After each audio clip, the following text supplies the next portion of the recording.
looking ahead to the rest of A&M's schedule, they'll have South Carolina next weekend at home. And that's a 6:30 p.m. kickoff.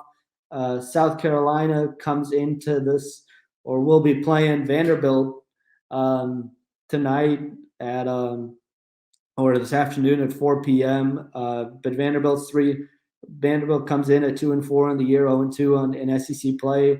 South Carolina 3-3 and 0-3 in SEC play. So both those teams will be looking for their first SEC win of the year.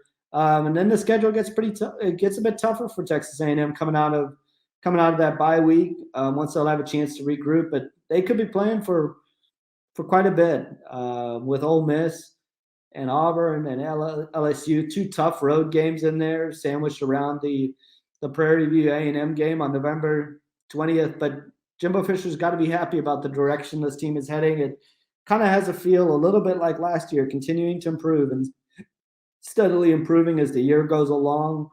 So that's got to be something that A&M will be really excited about moving forward.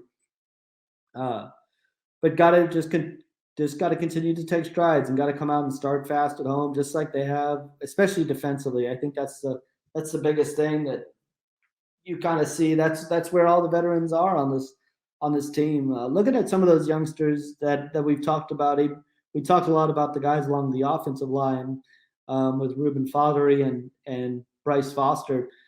On the defensive side, you got Tyree Chappelle, who continues to kind of flash, and Edrin Cooper's continuing to grow more comfortable as well. Saw him quite a bit today, and just his speed that he has on the defensive side makes a big difference. And then A&M's waiting to get back a couple guys along the defensive line as well, and Shamar Turner.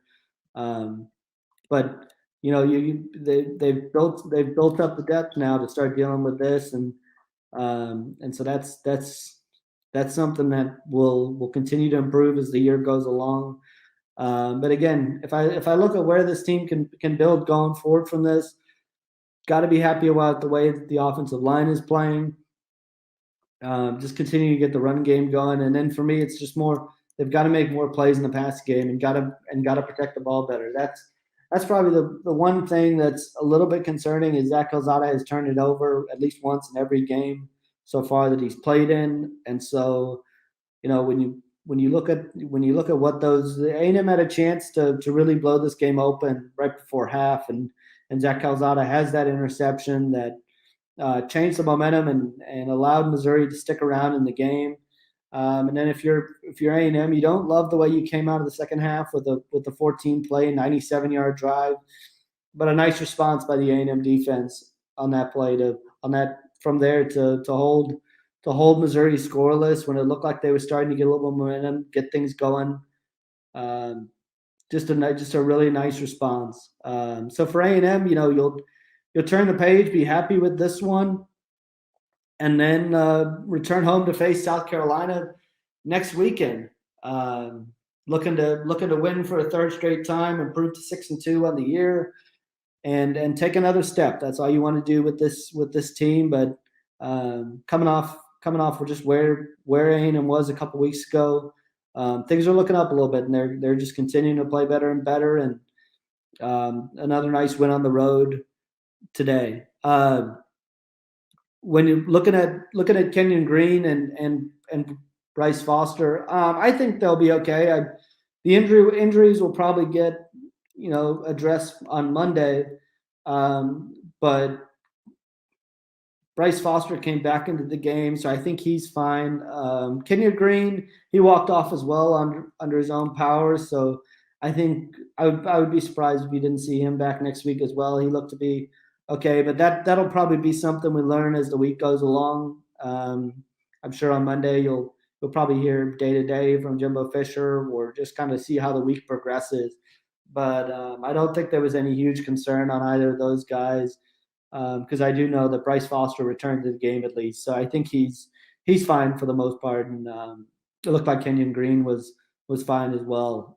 But that'll be two guys to monitor. And again, I think it's notable that despite some injuries the past few weeks, you've seen Blake Traynor come in there and play well, which I think is big for A&M to build some depth and be able to withstand some of those injuries. Bryce Foster would be one that would give me a little bit of concern if he were to be out, just in terms of what you do at the center position, considering A&M already lost Luke Matthews. But I think both guys should be fine heading into next week. I think A&M came out of the game okay on the injury front. And so, and Jimbo actually said during his post-game press conference that Kenyon Green was okay too. So I think injury-wise, no concern on the offensive line front for the Aggies. So that's really good news.